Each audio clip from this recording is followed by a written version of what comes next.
It's on. 22nd of June, 2021. It's confirmed. Came through drippin', drip, drip. Came through drippin', drip, drip. Came through drippin', drip, drip. Diamonds on my wrist, they drip. Right, so obviously I've just got back from my mountaineering trip in Romania, which was awesome. Dropped out of school, I didn't graduate. Oh no, but I still got the M's on my plate. Oh yeah. Mama ain't really. Some pretty crazy stuff going on there. Very cold, probably a little taster into what I'm getting myself in for in Iceland.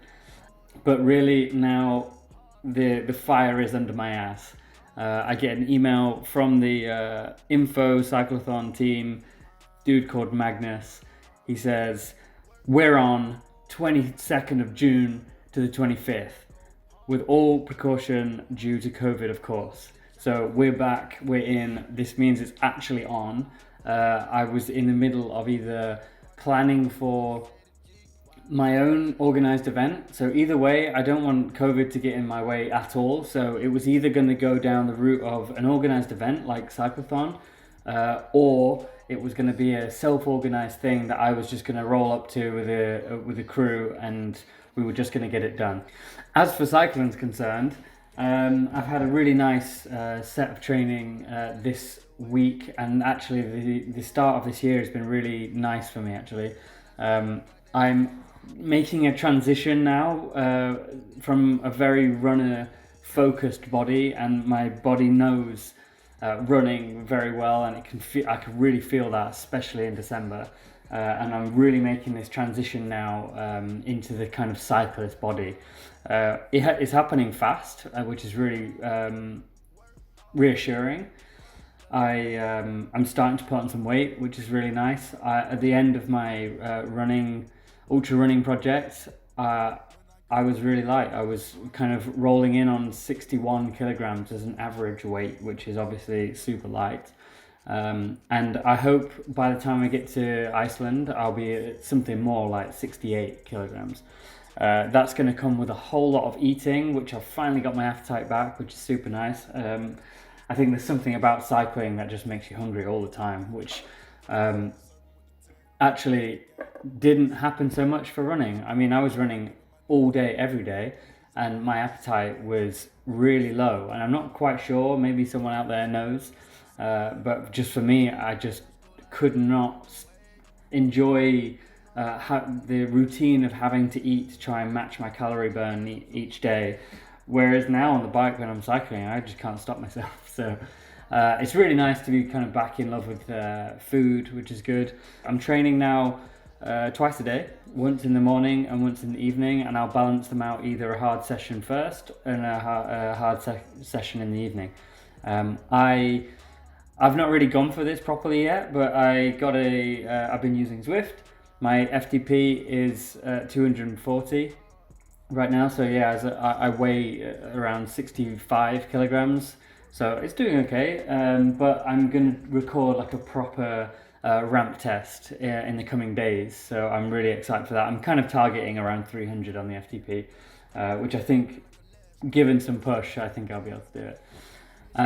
Some other updates. We're currently editing together the documentary from this summer's project for the 200k run.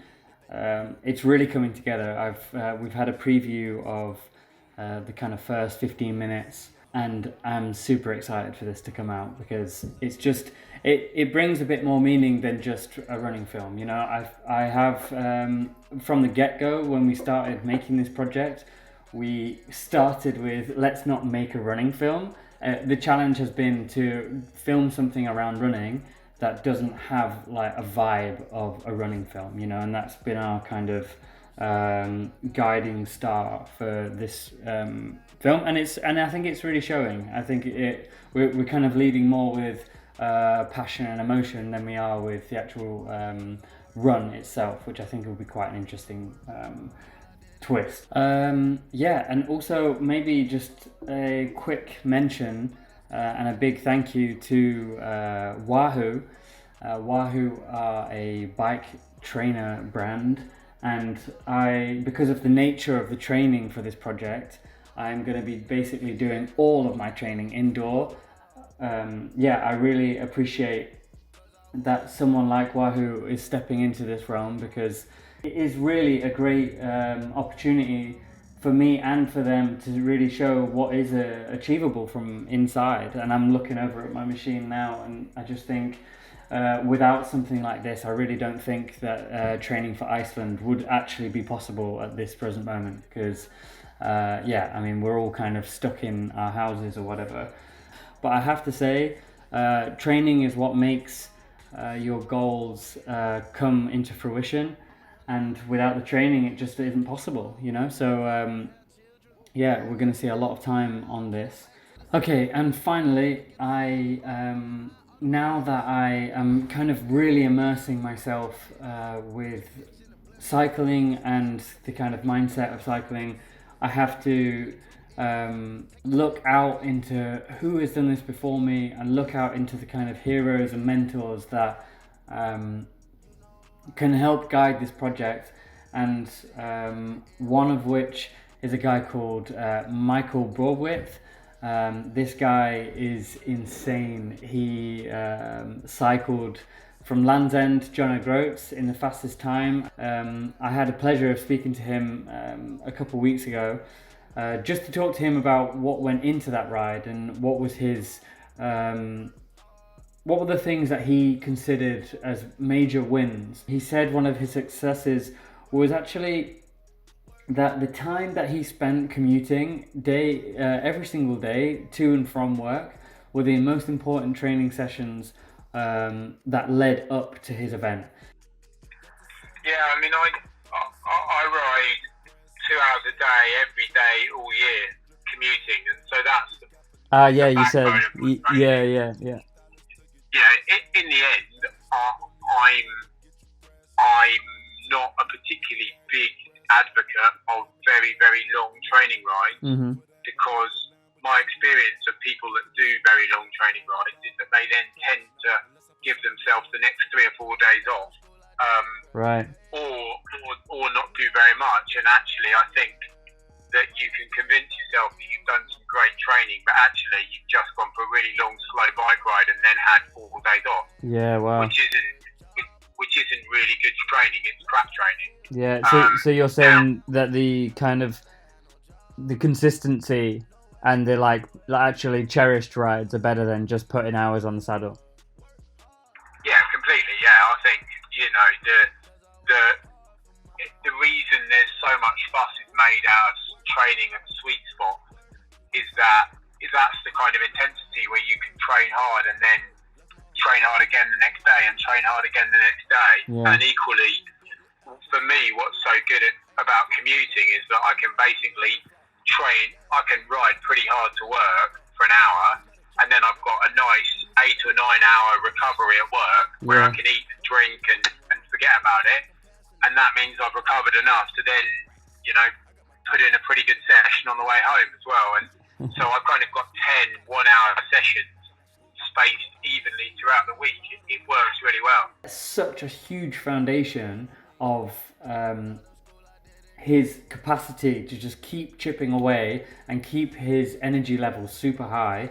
My approach to cycling this distance, should actually be more of a long game than it should be a hard working sessions, so you will definitely see more of my Strava updates as what I consider as casual rides, and that's mainly because I'm protecting the realm a little bit. I can throw down some power here and there, but the key and the success of this project will come from good advice from good heroes and mentors. And hopefully soon I'll be talking to Chris Burkard, photographer and cycling enthusiast, in the coming weeks. And he's the inspiration for why I'm doing this project, as I mentioned in this last video. And I'm really looking forward to kind of picking his brain about where the hard sections are. And I'm just, it's a big grey area for me where riding for more than 30 hours like what that's going to be like, you know. I mean, I've cycled and I've ran separately for 28 hours, and that's about as far as I've gone. And to be honest with you, an extra 20 hours on top does, it does feel like it would be very much a long way. So all the advice from people who have smashed this out already is the most important thing we can be doing. And I urge you to do the same. Look for people who have already done cool stuff. Don't be afraid to ask for help. And also don't be afraid to ask for help from someone you think wouldn't consider your question. You know, I think that's a really good lesson as well. It's just like, fuck it, you know, why not? Just ask. Just the worst you can get is a no. So just like go ahead, see what happens, and go for it. So yeah, until next week, I'm gonna try and do these on a weekly basis, and maybe less talking and more action on the next one. Okay, peace. Came through drippin', drip drip. Came through drippin', drip drip. Came through drippin', drip drip. Diamonds on my wrist, they drip.